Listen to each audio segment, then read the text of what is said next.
স্বাগতম। আবারও আপনাদের সামনে হাজির হয়েছি আমি জুবায়ের। আশা করছি সবাই ভালো আছেন এবং নিরাপদে আছেন। আজকের ঘটনাটি পাঠিয়েছেন রংপুর থেকে এক দর্শক, যিনি নিজের চোখে দেখেছেন এমন কিছু যা মানুষ চাইলেও ভুলতে পারে না। ঘটনাটি যেমন সত্যি তেমন রোমহর্ষক। চলুন দেরি না করে শুরু করা যাক আজকের ঘটনা। যেভাবে পাঠিয়েছেন সেভাবেই আপনাদের পড়ে শোনাচ্ছি।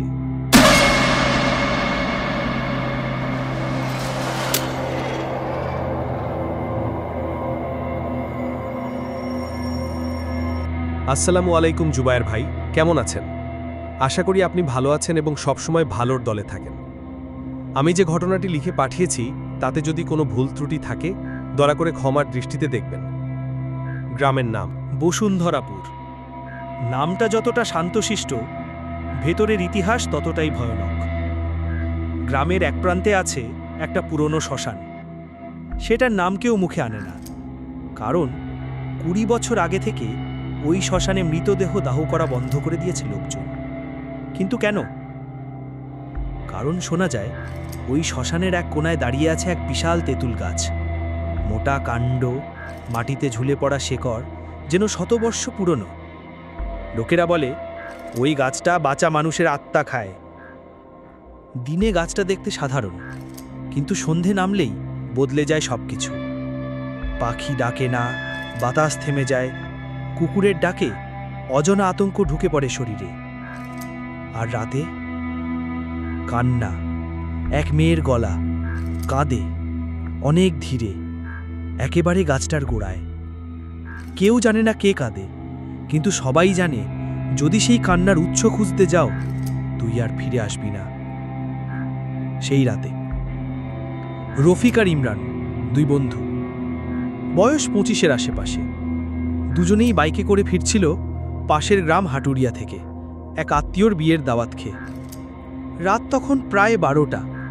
রাস্তাঘাট ফাঁকা, চারপাশে থমথমে নীরবতা।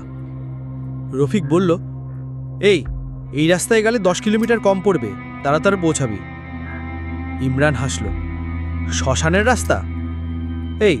এসব কুসংস্কার বাদ দে ভাই, আমরা কি এখনো ভূতের ভয় পাই? ওরা শর্টকাট ধরল। বাঁশঝাড়, পুকুর, একটা পুরনো মন্দির পেরিয়ে যখন শ্মশান জোটে ঢুকল তখন কুয়াশা বাড়ছিল। বাইক হঠাৎ হাঁকছট খেল। ইমরান বলল, দাঁড়া, ব্রেকে সমস্যা বুঝি। রফিক বাইক বন্ধ করে নামল। হঠাৎ করে চারপাশ নিস্তব্ধ হয়ে গেল, যেন সময় থেমে গেছে। না পাখির ডাক, না ঝিঁঝি পোকার শব্দ, যেন পৃথিবী নিঃশ্বাস বন্ধ করে দাঁড়িয়ে আছে। আর ঠিক তখনই একটা ভাঙা কণ্ঠে কান্নার আওয়াজ ভেসে এলো, হু হু হু হু হু। কান্না খুব কাছ থেকে আসছে, যেন গাছটার গোড়ায়।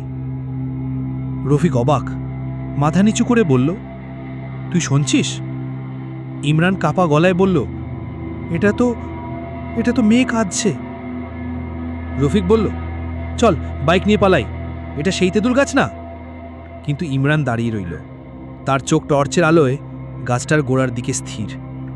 একটা সাদা ছায়া বসে আছে মাটিতে, চুল খোলা, মাথা নিচু, কান্না জারি। পিছনে গাছের কাণ্ড আর গোড়ার পাশে মাটিতে আঁকা লাল কিছু, সিঁদুরের মতো।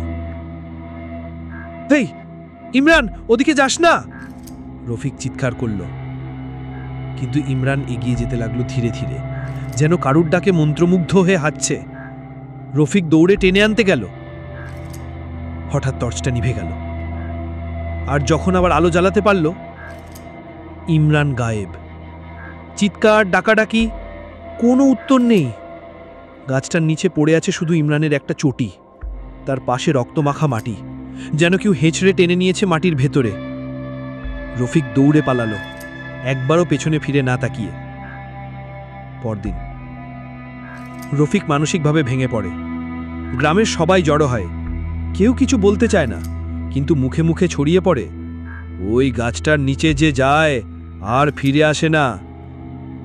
এক বৃদ্ধা ফিসফিস করে বলে, ওই শ্মশানের সেই তেঁতুল গাছটা অভিশপ্ত, বহু আগে ওখানে মেয়ে বলি দেওয়া হয়েছিল, এখন সেই আত্মাই ডাক দেয়। তবে কাকে আর কেন ইমরান নিখোঁজ হওয়ার খবরটা ছড়িয়ে পড়ল বসুন্ধরাপুর গ্রামের প্রতিটি চায়ের দোকান, ক্ষেত খামার আর উঠোনের গল্পে। রফিক অজ্ঞান হওয়ার মতো অবস্থায় এক বৃদ্ধের সহায়তায় বাড়ি ফিরেছিল। গা দিয়ে ঘাম ঝরছিল, চোখ স্থির, মুখে কোনো কথা নেই। কয়েক ঘন্টা পর মুখ খুলে সে শুধু বলেছিল, আমি ওরে তেঁতুল গাছের নিচে ভেলাই আসছি। পরদিন ভোরবেলা পুলিশ এলো, একেবারে শহর থেকে। তদন্ত শুরু হলো। এলাকার মানুষ সব জানালো, এইটা নতুন না, আগেও আরও দুজন হারায় গেছিল, কেউ বলছিল না। তবে এবার ব্যাপারটা জনসম্মুখে চলে এসেছে। পুলিশ গিয়ে দেখে তেঁতুল গাছের নিচে কোনো রক্ত নেই, কোনো পায়ের ছাপ নেই, শুধু শুকনো পাতায় পড়ে আছে একজোড়া ছেঁড়া চটি, যেটা রফিক বলছিল ইমরানের।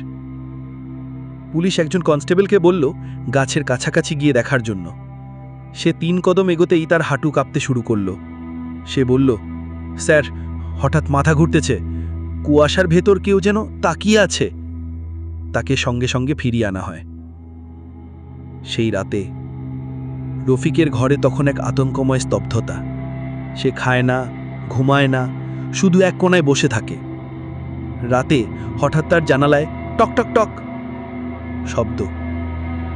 সে চমকে উঠে জানালা খুলে দেখে কেউ নেই, কিন্তু বাইরে উঠোনে মাটি খুঁড়ে কেউ লিখে গেছে, তুই কেন পালালি? রফিক হঠাৎ দেখল জানালার পাশে দাঁড়িয়ে আছে একটা ছায়ামূর্তি। সে অনেকটা ইমরানের মতো, কিন্তু চোখ দুটো কেমন যেন ফাঁকা, ঠান্ডা আর ভয়ানক। সে বলল না কিছু, শুধু চেয়ে রইল। রফিক দরজা খুলে দৌড়ে গেল, কিন্তু কেউ ছিল না। পরদিন গ্রামের এক ভ্যান চালক বলল, ভোরে বাজারে যাওয়ার সময় পুকুর পাড়ে ইমরানের মতো একজনকে দেখছি, মাথা নিচু, হাঁটছিল ধীরে ধীরে। কেউ বলল, তুই নিশ্চিত ও ইমরান? ভ্যান চালক কাঁপা গলা বলল, আমি তার মুখ দেখতে পাইনি, কিন্তু হঠাৎ তার পা রেখা তৈমে গেছিলাম। পায়ের আঙুল পেছনের দিকে হাঁটছিল, কিন্তু পেছন দিকে ফিরা। পুরো গ্রামে শিউরে ওঠে আতঙ্কের ঢেউ। এক বৃদ্ধা বলে, ওটা ইমরান না, ওর শরীর ব্যবহার করতেছে কেউ। রফিকের মানসিক অবস্থা। রফিকের মা ছেলেকে নিয়ে গিয়ে গ্রামের হাকিমের কাছে দেন। হাকিম এক তান্ত্রিকের নাম বলেন, যিনি নাকি আগেও এরকম কালো ছায়া নামানোর কাজ করতেন। কিন্তু রফিক কিছুতেই স্বাভাবিক হয় না। সে কেবল বলে, আমি জানি ও আমারে ডাকতেছে, আমি ওরে ফালাই পালাইছি, ও চায়ে আমি ফিরি। ও বলতেছিল, চল, আমি পালাইছিলাম, আমি ভুল করছি। রাতে সে হঠাৎ ঘুম থেকে উঠে দাঁড়ায়, দরজা খুলে বাইরে যায়, আর চোখের সামনে বলে ওঠে, ইমরান, তুই কি আমায় ডাকতেছিলি? ঘরের পাশের বড় কাঁঠাল গাছের নিচে দেখা যায় একটা ছায়া সে ধীরে ধীরে গলির দিকে হাঁটছে। একটা ছেলে জানালার ফাঁক দিয়ে দেখে গলির শেষে দাঁড়িয়ে একটা ছেলে, ইমরান। কিন্তু সে স্থির, তার মাথা নিচু, হাত ঝুলে আছে। একটা বিড়াল তার দিকে তাকিয়ে আছে, ঘাড় বাঁকিয়ে। হঠাৎ ইমরান মাথা তোলে, তার চোখে নেই কোনো তাড়া। সে শুধু ঠোঁট নাড়ায়, তুই পালালি কেন? তান্ত্রিকের হুঁশিয়ারি। ইমরান নিখোঁজ হওয়ার 5 দিনের মাথায় গ্রামের এক প্রান্তে থাকা বৃদ্ধ রফাত চাচা গ্রামের মোড়লকে ডেকে বলল, এই সব কিছুর পেছনে সাধারণ ভূতটুত না, আমি একটা কিছু টের পাচ্ছি। অনেক পুরনো স্মৃতি জেগে উঠতেছে। রফা চাচা তখনই খবর পাঠালো তার এক দূরসম্পর্কের আত্মীয়কে, ভোলানাথ বাবাজি নামের এক তান্ত্রিককে। ভোলানাথ একটা রহস্যময় মানুষ ছিল। মাথায় চুল জটা বাঁধা, কপালে সিঁদুরের লাল টিপ, গলায় মুন্ডমালার মালা। গ্রামের ছেলেপুলে তাকে দেখে পালিয়ে যায়। সন্ধ্যার আগে বাবাজি এসে পৌঁছায়। গাজা ধুমায়িত চোখে চারপাশ দেখে বলে, এখানে কেউ কাঁদছে না, কেউ ডাকছে। এটা গলার জোর না, অভিশাপের আর্তনাদ। তিনি রাত 12টা নাগাদ তন্ত্র সাধনায় বসার সিদ্ধান্ত নেন। সবাইকে নিষেধ করলেন, কেউ আমার কাছাকাছি আসবি না, আর কোনোভাবেই ওই গাছের দিকে তাকাবি না। ওর চোখে চোখ পড়লে তুই আর তুই থাকবি না। রাত গভীর হলে বাবাজি একা চলে যায় সেই পরিত্যক্ত শ্মশানে। গায়ের কাপড় খুলে ধুনুচি জ্বালিয়ে কালীমন্ত্র জপ করে গাছের নিচে গিয়ে দাঁড়ায়। চারপাশে কুয়াশার মতো কালো ধোঁয়া। গাছের ডালে অদ্ভুতভাবে দুলছে কিছু, যেন ঝুলন্ত কিছু রোজন। গাছের গায়ে বাবাজি খেয়াল করে লাল সিঁদুর লেগে আছে জায়গায় জায়গায়, যেন কেউ প্রাচীন কোনো পুজো করেছিল। আর গাছের গোড়ার দিকটায় ঘাস সরিয়ে সে খুঁজে পায় মাটির তৈরি এক ছোট ঘর। ঘরের মুখ ঢাকা ছিল পাতলা কাপড় দিয়ে। কাপড় সরাতেই বাবাজি চমকে ওঠে। ঘরের ভিতরে রয়েছে কয়লার মতো পোড়া অথচ সম্পূর্ণ নারী মূর্তি। সেই মুখটা এমন যেন সে ভয়াবহ যন্ত্রণায় চিরতরে জমে গেছে। তার পাশে পড়ে থাকা কিছু জিনিস, একটা ছেঁড়া নুপুর, এক শিশির মতো ছোট কাঁচের বোতল আর ভাঙা লাল চুড়ি। মাটি ছুঁয়ে বাবাজি ফিসফিস করে বললেন, এই আত্মা এখানে বন্দী, কিন্তু ও একা না। ওকে বেঁধে রাখা হয়েছে কালো জাদুর সুতায়। ও চলে যেতে পারত, কিন্তু যায়নি, কারণ ও এখনো অপেক্ষা করে আছে কারো জন্য। ওর কান্না মুক্তির জন্য না, ওর কান্না প্রতিশোধের ডাকে। হঠাৎ গাছের একটা শুকনো ডাল সজোরে ভেঙে পড়ে বাবাজির খুব কাছ দিয়ে। বাতাস থেমে যায়, শুধু দূরে কানের মধ্যে ফিসফিসি ওঠে এক মেয়ের গলা, বলি দে, আমাকে বলি দে। ভোলানাথ পিছন ফিরে তাকায় না, চোখ বন্ধ করে বলে ওঠে, এটা এখন থামবে না। ও আবার চাইছে বলি। সেই রাত থেকেই শুরু হয় সত্যিকারের ভয়াবহতা। নিষিদ্ধ পূর্ণিমা। শ্রাবণের পূর্ণিমা ছিল সেদিন। রাত নামতেই পুরো গ্রাম যেন একটা অদৃশ্য ভাড়ে চেপে বসে। বাতাস থমথমে, গাছের পাতা একটুও নড়ে না, অথচ হাওয়ার গতি কানের পাশে ফিসফিস করে কিছু বলে যেন। কাতারে বাঁশির শব্দের মতো রাতের নীরবতা চিরে হঠাৎ করে আবার ভেসে আসে মেয়ের কান্না। কিন্তু এবার কান্নাটা আগে থেকে অনেক জোরে, অনেক বেশি হৃদয় বিদারক। মনে হয় যেন কেউ বুক ফেটে চিৎকার করছে। তান্ত্রিক ভোলানাথ বাবাজি তখন শ্মশানে তন্ত্র সাধনায় বসেছিলেন। হঠাৎ চোখ খুলে বলেন, পূর্ণিমার রাতে আত্মার শক্তি সবচেয়ে বেশি জেগে ওঠে। আজ ওর চোখ দিকে উঠবে, আজও কিছু চাইবে, হয় শরীর নয় আত্মা। গ্রামে তখন নতুন আতঙ্ক ছড়িয়ে পড়ে। ঠিক এই সময়ে গ্রামেরই তরুণ রথিক এক অদ্ভুত স্বপ্ন দেখতে শুরু করে। প্রতিদিন রাতে সে স্বপ্নে দেখতে থাকে এক কিশোরী মেয়েকে। পরনে সাদা রক্তমাখা পোশাক, চুল এলোমেলো, চোখ দুটো ফাঁকা, কিন্তু ভেতর থেকে যেন আগুন ঝরে। মেয়েটি কাঁপা গলায় বলে, আমাকে নিয়ে যা, আমি আর এখানে থাকব না। আমি এখানে আটকে আছি, অনেক কষ্টে আছি, আমার যন্ত্রণা শেষ করো। রফিক দিনের পর দিন ঘুমাতে ভয় পায়, কিন্তু ঘুম এলেই মেয়েটি আসে। এক রাতে মেয়েটি তার দিকে হাত বাড়িয়ে দিল। আমার নাম ময়না, ওরা আমাকে বলি দিয়েছিল, আমায় বাঁচাও। এই কথা শুনে রফিক আতঙ্কে ঘুম থেকে জেগে ওঠে। সকালে সে ছুটে যায় রফা চাচার কাছে। সব কথা খুলে বলার পর রফা চাচা চুপ হয়ে যান, চোখে জল গড়িয়ে পড়ে। অনেকক্ষণ চুপ থেকে তিনি বলেন, তুই জানিস না, 21 বছর আগে এই গায়ের এক মেয়ের নাম ছিল ময়না। 12 বছর বয়স ছিল তখন। এক রাতে পূর্ণিমার অন্ধকারে কিছু লোক তাকে তুলে নিয়ে যায় সেই শ্মশানের তেঁতুল গাছটার নিচে। ওখানে গোপনে হয়েছিল এক নিষিদ্ধ তান্ত্রিক, কালো কালী পূজা। পূজায় বলি দেওয়া হয়েছিল ওকে। নিজের রক্ত দিয়ে ওর শরীর লিখে রাখা হয়েছিল। কান্না করেছিল ময়না, অনেক কেঁদেছিল, কিন্তু কেউ বাঁচায়নি। সেই রাতেই গাছটার গোড়ায় গন্ধ উঠতে শুরু করে, আর সেই রাত থেকেই শুরু হয় কান্নার শব্দ। রফিক ফিসফিস করে বলে, আর কেউ ওর জন্য কিছু করেনি? রফা চাচার মুখ কালো হয়ে যায়। না, এরপর কেউ শ্মশানে গিয়েও না, গাছের নিচে পাও রাখেও না, কেউ সাহস পায় না। আমরা সবাই ভীত, আমরা সবাই দায়ী।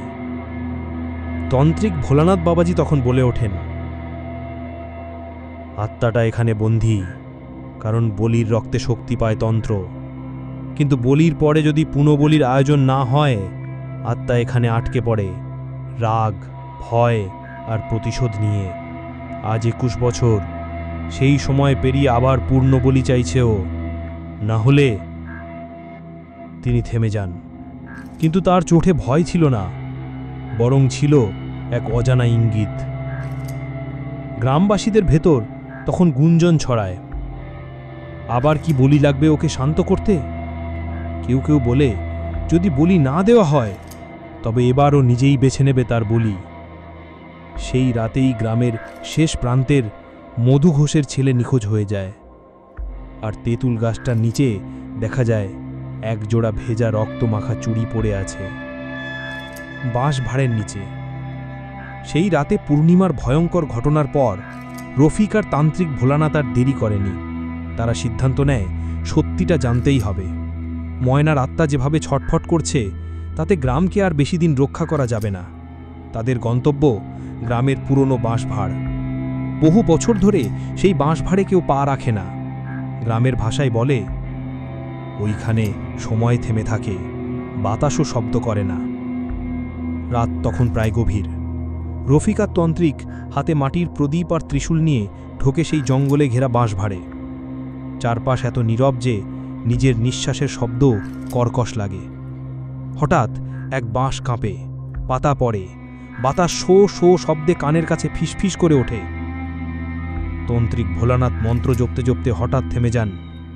সামনে মাটির ওপর ঝলসে যাওয়া একটা পুরনো রক্তমাখা কাঁসার থালা পড়ে আছে। তার চারপাশে ছড়িয়ে ছিটিয়ে পোড়া নখ, চুলের গোচ্ছা আর তামার তাবিজ। রফিক থালাটা হাতে নিতে গেলে ভোলানাথ তাকে থামিয়ে দেয়। স্পর্শ করো না, এই থালায় ময়নার রক্ত পড়েছিল, এই থালাই ওর বলি হয়েছিল। মাটি খুঁড়তেই দেখা যায় এক ধ্বংসপ্রায় চৌকো সিঁদুরমাখা আলয়ের চিহ্ন, যেটা ছিল কালো তান্ত্রিকদের বলির আসন। সেইখানে ঠিক যেন সময় আটকে গেছে, যেন এখনো সেই রক্তগন্ধ ভাসছে। ঠিক তখনই বাঁশভাড়ের পাশে বসে থাকা এক বৃদ্ধা, নাম তার চাপাবুড়ি, ধীরে ধীরে এগিয়ে আসে। তার চোখে একরাশ ভয় আর অতীতের বোঝা। সে ফিসফিস করে বলে, ওরা ময়নাকে বলি দিয়েছিল অমরত্বের জন্য। 7 জন তান্ত্রিক মিলেই করেছিল ও পূজা। ওরা চেয়েছিল মায়ের কৃপায় মৃত্যুর উপরে জয়, কিন্তু মেয়েটার আত্মা, সে ওদেরই খেয়ে ফেলেছিল। রফিক স্তব্ধ হয়ে যায়। চাপাবুড়ি আবার বলে, ওরা ময়নাকে বলি দিয়েছিল অমরত্বের জন্য। 7 জন তান্ত্রিক মিলেই করেছিল ও পূজা। ওরা চেয়েছিল মায়ের কৃপায় মৃত্যুর উপরে জয়, কিন্তু মেয়েটার আত্মা, সে ওদেরই খেয়ে ফেলেছিল। ময়নার দেহটা কাটা হয়েছিল, মাথা আর শরীর আলাদা করে কবর দেওয়া হয়েছিল, কিন্তু ওর কান্না থামেনি। সেই কান্না মিশে গিয়েছিল ওই তেঁতুল গাছের শিকড়ে। গাছটাই হয়ে উঠেছে ওর শিকল, ওর আবাস, ওর শাস্তি। ভোলানাথ তার চোখ বন্ধ করে বলে, গাছটা শুধু ময়নাকে বেঁধে রাখেনি, গাছটা নিজেই এক জীবন্ত অভিশাপ হয়ে উঠেছে। জ্যান্ত আত্মার আশ্রয়ে গাছটা এখন শ্মশানের রক্ষাকর্তা। চাপাবুড়ির গলা থরথর করে ওঠে। ওর আত্মা এখন গোটা শ্মশান জুড়ে ঘরে। ও বাঁচতে চায়, মুক্তি চায়, কিন্তু যাদের হাত ওকে বেঁধেছে ও তো তাদের সঙ্গেই থাকছে। এমন সময় হঠাৎ পিছন থেকে একটা ঠান্ডা বাতাস আসে, আর বাঁশভাড়ে একটা গলার আওয়াজ, তোমরা আমার কথা শুনছ, কিন্তু আমায় মুক্তি দেবে তো? রফিক তড়াক করে পিছন ফিরে তাকায়। কেউ নেই, কিন্তু একটা ছোট শিশুকণ্ঠের হাসি বাঁশভাড়ের দিকে ধীরে ধীরে মিলিয়ে যায়। রাতের আর্তনাদ। রাত গভীর। অন্ধকারে গ্রাম জুড়ে যেন জীবনের প্রতিটি শব্দ থেমে গেছে। শ্মশানের ধারে দাঁড়িয়ে তেঁতুল গাছটা যেন আরও বেশি ভয়ঙ্কর হয়ে উঠেছে। তার ডালপালা এমনভাবে ছড়িয়ে পড়েছে যেন আকাশের তারা পর্যন্ত ঢেকে ফেলবে। রফিকের বুক ধুকপুক করছে, হৃদয় বেগুনির মতো ধকধক করছে। বেশ কয়েকদিনে তাড়নাকে হারিয়ে ফেলতে সে নিজেই সাহস করে আবার ওই গাছের নিচে যাওয়ার সিদ্ধান্ত নেয়।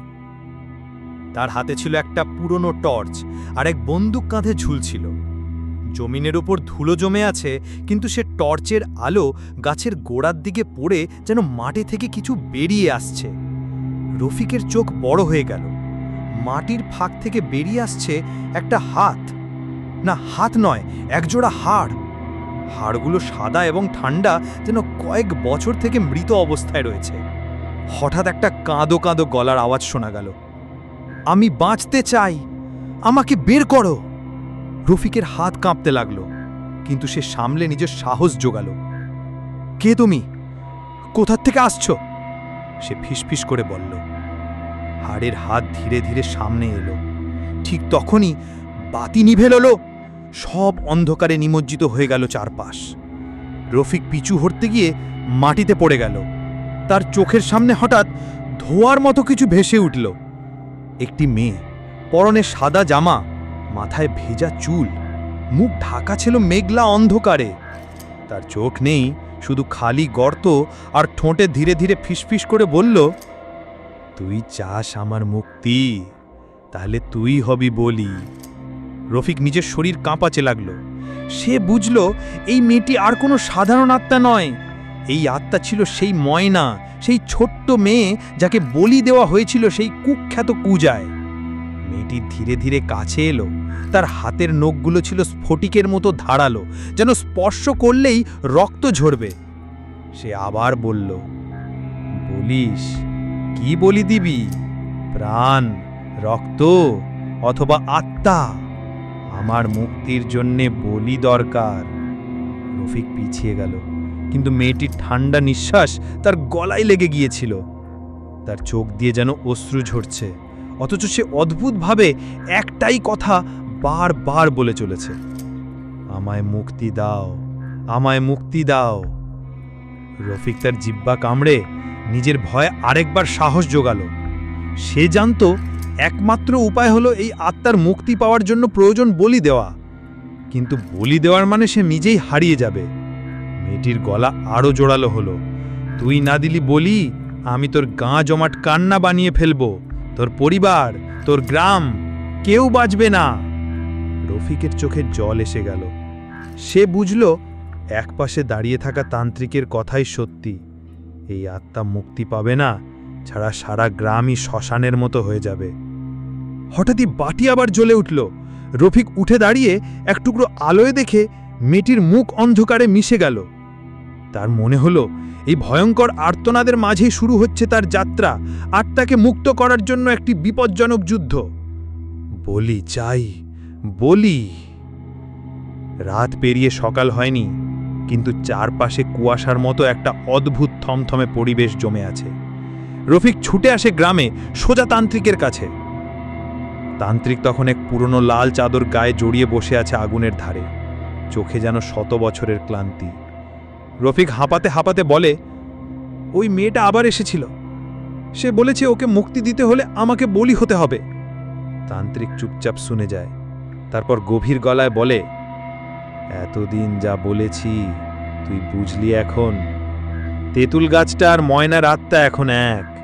ওকে আর সরানো যাবে না, কেটে ফেলা যাবে না, পোড়ানোও যাবে না। এই গাছ এখন একটা বলির বেদি। রফিক বিস্ময়ে চেয়ে থাকে, ঠোঁট কাঁপে। তাহলে উপায়? তান্ত্রিক গম্ভীর হয়ে বলে, উপায় একটাই, বলিদান। কেউ যদি স্বেচ্ছায় আত্মা উৎসর্গ করে তবেই হবে মুক্তি। জোর করে দিলে চলবে না। আত্মা মুক্তি পাবে না, বরং আরও ভয়ঙ্কর হয়ে ফিরে আসবে। রফিক চুপচাপ বসে থাকে। চোখের সামনে ভেসে ওঠে তেঁতুল গাছের নিচে সেই কণ্ঠস্বর, সাদা কাপড়, ভেজা চুল, হাড় বেরিয়ে থাকা হাত। হঠাৎ তার চোখে ভেসে ওঠে গ্রামের মানুষের মুখ, তার ছোট বোন, বৃদ্ধা মা, বন্ধুদের হাসি মুখ। তার বুকটা মোচড় দিয়ে ওঠে। না, আমি বাঁচার জন্য কাউকে বলি হতে দিতে পারি না। রফিক ধীরে ধীরে বলে, যদি কাউকে জীবন দিতে হয় আমি দিব, আমি নিজেই বলি হব। তান্ত্রিক হতভম্ব হয়ে যায়। তুই পাগল, একবার এই পথে গেলে আর ফেরা যায় না। তোর আত্মা হবে শ্মশানের পাহারাদার, চিরদিন ওর মতোই বেঁধে থাকবে এই গাছে। রফিক শান্ত গলায় বলে, তবু আমি চাই এই গ্রাম মুক্ত থাক, তেঁতুল গাছটার নিচে আর কোনো কান্না না ভেসে আসুক। ময়না যেই ছোট্ট মেয়ে ছিল, তার আত্মা শান্তি পাক। তান্ত্রিক উঠে দাঁড়ায়, তার চোখে এক অদ্ভুত সম্মান ফুটে ওঠে। সে বলে, তুই যদি সত্যি প্রস্তুত থাকিস তাহলে চল চল, শেষ বলির প্রস্তুতি নি। রাত আরো গভীর হয়। তেঁতুল গাছের নিচে আবার সেই আগুন জ্বলে ওঠে। মন্ত্র পড়ে তান্ত্রিক বলির মাটি প্রস্তুত করে। একদিকে পুঁতে রাখা হয় পুরনো পুতুল, ময়নার খেলনা। অন্যদিকে বসে রফিক, চোখ বন্ধ, ঠোঁটে প্রার্থনার মতো কিছু। একটা ঠান্ডা বাতাস বয়ে যায়, গাছের পাতাগুলো যেন ঠান্ডার সুরে হেলে পড়ে। ঠিক তখনই হাওয়ায় ভেসে আসে সেই আওয়াজ, তুই নিজেই বলি হবি, তুই আমায় মুক্তি দিবি। রফিক চোখ খোলে। সে দেখে সেই সাদা কাপড় পরা মেয়েটি এবার ভেসে এসেছে বাতাসে, কিন্তু এবার তার চোখে ভয় নয়, অদ্ভুত এক বিষাদ। সে যেন কাঁদছে, তার ঠোঁট কাঁপছে। আমিও চাই মুক্তি, কিন্তু তোকে হারাতে চাই না। রফিক উঠে দাঁড়ায়, হাসে, তুই তো আর মেয়ে না, তুই এখন একটা আত্মা। আমি তোর পাপের বোঝা সরাতে এসেছি, তোর নয়, আমাদের শান্তির জন্য। মেয়ে ধীরে ধীরে এগিয়ে আসে, তার ঠোঁট দিয়ে ফিসফিস করে একটা ধন্যবাদ বেরোয়। সে হাত বাড়িয়ে দেয় আর বলে, তাহলে আয়, বলি দে, শান্তি দে। আলো নিভে যায়, মাটির নিচে একটা গরম স্পন্দন শুরু হয়। আত্মত্যাগের মুহূর্ত আসছে। গ্রামের ভবিষ্যৎ এখন রফিকের প্রাণের দামে। পূর্ণিমার আলোয় স্নান করছে শ্মশান। চারপাশে ঘন কুয়াশা, গাছের ছায়া যেন অন্ধকারের মতো গাঢ়। একা একা রফিক হাঁটছে তেঁতুল গাছটার দিকে, হাতে একটা লাল কাপড় জড়ানো তাবিজ, যে তান্ত্রিক ভোলানাথ দিয়েছিল রক্ষার জন্য। সে একবার তাকায় আকাশের দিকে, চাঁদের চারপাশে কুয়াশার বৃত্ত। রফিক জানে এই রাতই সবকিছুর শেষ বা নতুন শুরু। গাছের নিচে এসে সে দাঁড়ায়, তার নিঃশ্বাস ধরা পড়ে ঠান্ডা বাতাসে। চারপাশ নিস্তব্ধ, যেন সমস্ত মৃত্যু আত্মারা থমকে গেছে এই এক মুহূর্তে। রফিক ধীরে ধীরে গলার তাবিজটা খুলে মাটিতে রাখে। তার কণ্ঠে কোনো ভয় নেই, কেবল শান্ত উচ্চারণ, তুই চাইছিস বলি, আমি দিচ্ছি। যদি তাতে তোর মুক্তি হয় তবে এই প্রাণ তোর। হঠাৎ বাতাস থেমে যায়, পাতাগুলো কাঁপা থেমে দেয়। নিস্তব্ধতার মধ্যে কেবল শোনা যায় একটা কণ্ঠ, তুই আসলেই দিবি? কুয়াশার মধ্যে ভেসে আসে সেই মেয়ে, মুখে সাদা কাপড়, ভেজা চুলে ঢেকে গেছে চোখ মুখ। বায়ের নিচে ছায়া নেই, হাঁটার শব্দ নেই। সে রফিকের সামনে দাঁড়ায়। কুয়াশার মধ্যে তার চেহারাটা আবছা দেখা যায়, দুঃখ যন্ত্রণা, কিন্তু একটা আশার ঝিলিকও। রফিক মাথা নিচু করে বলে, আমি জানি তোকে এভাবে বেঁধে রাখা অন্যায়। কেউ তোকে জোর করে বলি দিয়েছে। আমি চাই তুই মুক্ত হ। মেয়েটি তার হাত বাড়িয়ে দেয় রফিকের দিকে। রফিক চোখ বন্ধ করে এগিয়ে দেয় নিজের হাত। তখন হঠাৎ মেয়েটা এক ঝাঁকুনিতে গাছের ভেতরে মিশে যায়। সাথে সাথেই গাছটা কাঁপতে শুরু করে, গোড়ার মাটি ফেটে যায়, মাটির নিচ থেকে বেরিয়ে আসে আগুনের মতো ধোঁয়া, আর গাছটা যেন কেঁদে ওঠে। একটা দীর্ঘ ছেঁড়া আর্তনাদ ছড়িয়ে পড়ে গোটা শ্মশানে। হঠাৎই ফাট, গাছটা মাঝখান থেকে ফেটে যায়। আলোর মতো কিছু একটা বেরিয়ে আকাশের দিকে উঠে যায়। সেই আলোর মধ্যে মেয়েটার ছায়া, মুখে শান্তির হাসি। পেছনে পড়ে থাকে রফিক, মাটিতে অজ্ঞান, মুখে তৃপ্তির ছাপ। গোটা শ্মশান নিস্তব্ধ। তেঁতুল গাছের কান্না থেমে গেছে, কিন্তু শ্মশানের বাতাসে ভেসে বেড়ায় একটা ফিসফিসানি। বলির শেষ নয়, শুরু হলো নতুন গল্প। পূর্ণিমার রাতের নিস্তব্ধতা হঠাৎ ছিন্ন হয়ে যায়। রফিকের আত্মত্যাগের পর মেয়েটি যখন তেঁতুল গাছের ভেতরে মিশে গেল, তখনই অদ্ভুত এক শব্দে গাছটা কেঁপে ওঠে। এরপর হঠাৎ ভয়াবহ আগুনের শিখা। তেঁতুল গাছটা যেন নিজেই আগুন হয়ে উঠেছে। গাছের ছাল, পাতা, ডাল সব যেন আগুনের জিভে গিলে ফেলছে সময়। অন্ধকার রাত আলোকিত হয়ে ওঠে লালচে আলোয়। চারপাশের বাতাস ভারী হয়ে আসে করুণ, বিকট, অসহনীয় চিৎকারে। ছাড়ো না, আমি মরতে চাই না, আমাকে কেন টানছিস? আমার সন্তান আমার জন্য অপেক্ষা করছে। যেন শত শত, হাজার হাজার আত্মা একসাথে আর্তনাদ করছে। চিৎকারগুলো এমন ভয়ঙ্কর ছিল যে অদূরে থাকা শেয়াল কুকুর পর্যন্ত গুহ গুহ করে চিৎকার করে পালিয়ে যায়। তেঁতুল গাছটা আগুনের লেলিহান শিখায় ধ্বংস হতে থাকে, কিন্তু আশ্চর্যজনকভাবে তার আশেপাশে 1 ইঞ্চিও আগুন ছড়ায় না। পুরো আগুনটা যেন এক আত্মিক প্রতিশোধ। যেসব বলির প্রাণ ছিনিয়ে নেওয়া হয়েছিল তাদের ব্যথা একত্র হয়ে ফিরিয়ে দিচ্ছে অভিশপ্ত গাছে। রফিক মাটিতে পড়ে আছে, তার শরীর নিথর, নিঃশ্বাস নেই, কিন্তু তার মুখে একটা শান্তির ছাপ। মনে হচ্ছে সে বুঝে নিয়েছে একটা আত্মা মুক্তি পেয়েছে, একটা অভিশাপের অবসান হয়েছে। সেই আগুন ঠিক 1 ঘন্টার মতো জ্বলে, তারপর হঠাৎ হাওয়ার মতো নিভে যায় সবকিছু। পরদিন ভোর। গ্রামের কিছু মানুষ শ্মশানের দিক দিয়ে আসছিল। গুজব ছড়িয়েছে কাল রাতে কেউ যেন আর্তনাদ শুনেছে শ্মশান থেকে। কৌতূহল ও ভয় মিলিয়ে তারা এসে দেখে এক অবাক করা দৃশ্য। তেঁতুল গাছ নেই। যেখানে বহু বছর ধরে দাঁড়িয়েছিল বিশাল কালো সেই গাছ, এখন সেখানে কেবল ছাই আর পোড়া কাঠের গন্ধ। মাটির ওপর পড়ে আছে কিছু কাঠের দগ্ধ টুকরো, যেন শেকড় সহ কেউ তুলে পুড়িয়ে দিয়েছে পুরোটা। আর পাশে পড়ে আছে রফিক, মাটিতে 2 হাত ছড়িয়ে, চোখ বন্ধ।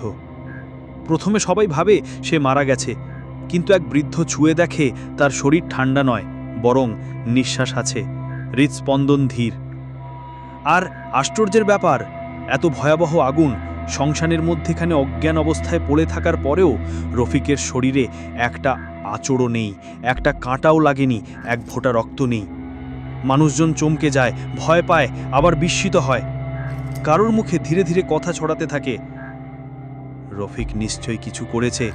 হয়তো সে গাছটার অভিশাপ ভাঙছে, হয়তো সে কোনো বলি দিয়েছে, নিজের প্রাণ পর্যন্ত দিতে চেয়েছিল। এক মহিলা বলে ফেলে, আত্মা শুধু আত্মত্যাগেই মুক্তি পায়। এই কথা সত্যি করেছে রফিক। গ্রাম জুড়ে শুরু হয় কানাঘুষি, কিন্তু কেউ জানে না গাছটা সত্যি ধ্বংস হয়েছে কিনা, নাকি তার অভিশাপ এখন ছড়িয়ে পড়েছে বাতাসে। কুয়াশা মোড়া শ্মশানে ভেসে বেড়ায় একটা কান্নার সুর। তুই মুক্তি দিলি, কিন্তু সবাই পায় না মুক্তি। বলির শেষ নেই। সময় কেটে যায়, রফিক ধীরে ধীরে সুস্থ হয়, কিন্তু আগের মতো আর হয় না। ডাক্তার বলে কোনো শারীরিক সমস্যা নেই, তবুও সে কথা বলে না, হাসে না, কারোর চোখের দিকে তাকায় না, যেন কোথাও গভীরে ডুবে গেছে। সে প্রায় একা একা বসে থাকে শ্মশানের দিকের মাঠে, পোড়া মাঠের দিকে তাকিয়ে থাকে। মাঝে মাঝে কেউ কেউ দেখে সে নিজের ঠোঁটে কি যেন বলে। গাছটা গেল কোথায়? কোথায় গেল ময়না?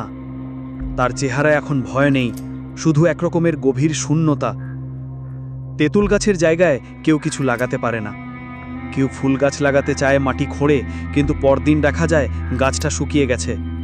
কেউ একটা ছোট ঘর বানানোর চেষ্টা করে, ঠিক সেই রাতেই কাঠের সব টুকরো আগুনে পুড়ে যায়। গ্রামের লোকেরা ভয় পায়, কেউ আর ওই জায়গার পাশ দিয়ে রাতের বেলা হাঁটে না। কিন্তু একদিন এক বৃদ্ধ রাত 3টের সময় শ্মশানের পাশ দিয়ে যাচ্ছিল। হঠাৎ থমকে দাঁড়ায় সে, কারণ সে দেখে পোড়া মাটির ওপর চুপচাপ দাঁড়িয়ে আছে একটা সাদা শাড়ি পরা মেয়ে। কোনো শব্দ নেই, বাতাস থমকে গেছে। মেয়েটা চুল খোলা, মুখ সাদা, কিন্তু চোখ দুটো লালচে, একটানা নিচের দিকে তাকিয়ে আছে। তার চোখ থেকে টুপ টুপ করে জল পড়ছে পোড়া মাটিতে। বৃদ্ধ এতটাই ভয় পায় যে কিছু না বলেই দৌড়ে পালিয়ে যায়। পরদিন সে কাউকে কিচ্ছু বলতে চায় না, শুধু বলে, ওই জায়গায় এখনো কিছু শেষ হয়নি, কিছু কিছু বাকি রয়ে গেছে। এক নতুন দম্পতি শহর থেকে এসেছে গ্রামের বাড়িতে বেড়াতে। তারা গ্রামের পুরনো পথ ধরে হাঁটছে সন্ধ্যের দিকে। চারপাশে কুয়াশা, দূরের বাঁশবাগান থেকে শালিকের ডাক ভেসে আসছে। হঠাৎ মেয়েটা দাঁড়িয়ে পড়ে। এই জায়গাটা, এখানে দাঁড়াও, আমার মনে হচ্ছে এখানে কিছু একটা হয়েছে। একটা মেয়ের কান্না শুনছিলাম, তুমি শুনতে পাচ্ছ? ছেলেটা হাসে বলে, তুমি বোধহয় বেশি হরর সিনেমা দেখো, এটা গ্রামের পথ, কিচ্ছু না। মেয়েটা চোখ বন্ধ করে বলে, না, খুব ক্লিয়ার শোনা গেল, কেউ কাঁদছে, খুব জোরে নয়, খুব নরম করে, যেন কেউ এখনো মুক্তি পায়নি। চারপাশের পাখির ডাক থেমে যায়, বাতাস হঠাৎ ঠান্ডা হয়ে ওঠে। ছেলেটা মেয়েটার হাত ধরে টান দেয়, চলো, এখানে আর দাঁড়ানো ঠিক নয়। তারা হাঁটতে শুরু করে, দূরে হারিয়ে যায়।